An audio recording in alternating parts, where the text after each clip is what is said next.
7 for 17. He is not famous, he is not rich, and he is even not the most handsome guy who I know. Well, he is my father who I'm talking about. Everybody says my father is the best in the world, and I'm not here to convince you that mine is better, but believe me, he is special. And I'm not the only one with this opinion. And no, I'm not talking about my sister. Of course, many don't know him well at all. For example, my previous head teacher.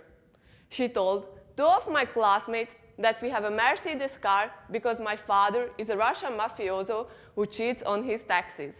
Let's see. My father doesn't cheat on his taxes, we don't have a Mercedes anymore, and rest assured, he is not a mafioso. The only partial truth is, he is half Russian. And he was not that lucky to get the life he deserves. Everything started for him in kindergarten. Before the story, you should know he attended the nursery school after the war. Once, after a long day, he told to his teacher that when I will be adult, I will have a real gun and I will kill every Russian. Today, it may sound funny, but that wasn't the case back then. My grandma found that they played war every afternoon. There were 2 armies.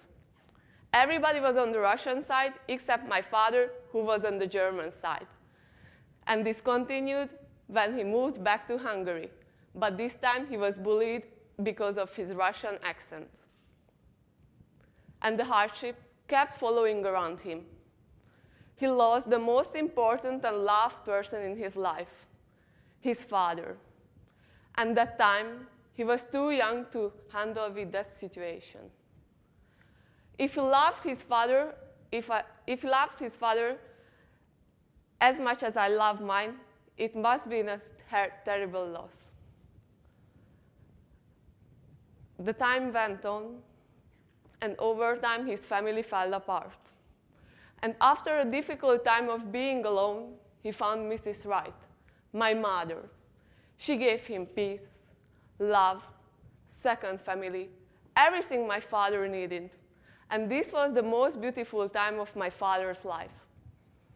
We had everything: home, cars, holidays abroad. And I can admit, I wasn't the best daughter at that time. I was always sitting on my father's shoulder. I pulled his gray hairs out.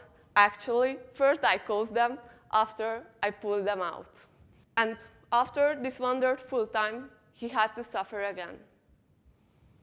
Could you imagine living a life with exactly 1 woman? My father could.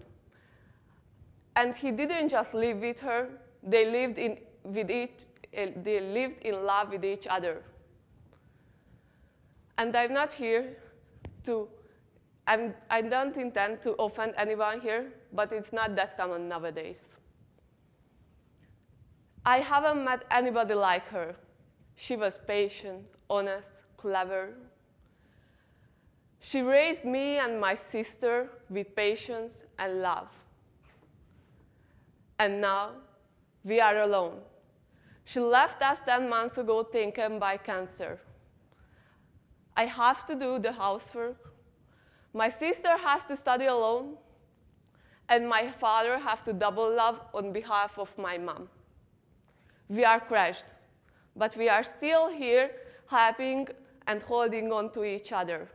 And guess what? I still feel lucky. Look at our table.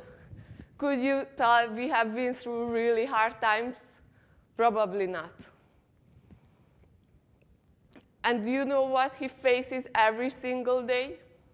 Wake up, make our school lunches, go to his horrible workplace, arrive to an empty house, watch the show Barátok közt, and go to bed alone. And he has to see mothers are drinking and smoking and hurting their children. It's just not fair. Why my mother? Dear fathers, raise your hands up if you are begging for your daughter to shop more. If you are begging for your daughter to go out for a party. if you put little surprises into her pocket lunch nearly every day. All of this is true for my father, a man who endured a lot. You are not famous, you are not rich, and even not the most handsome guy who I know, but you are mine, so very mine. Daddy, I want you to know how much I love you, to the moon and back. 7 minutes doesn't seem too fair to say thank you for 70 years, but then again, 70 years wouldn't be enough either. Thank you, Dad.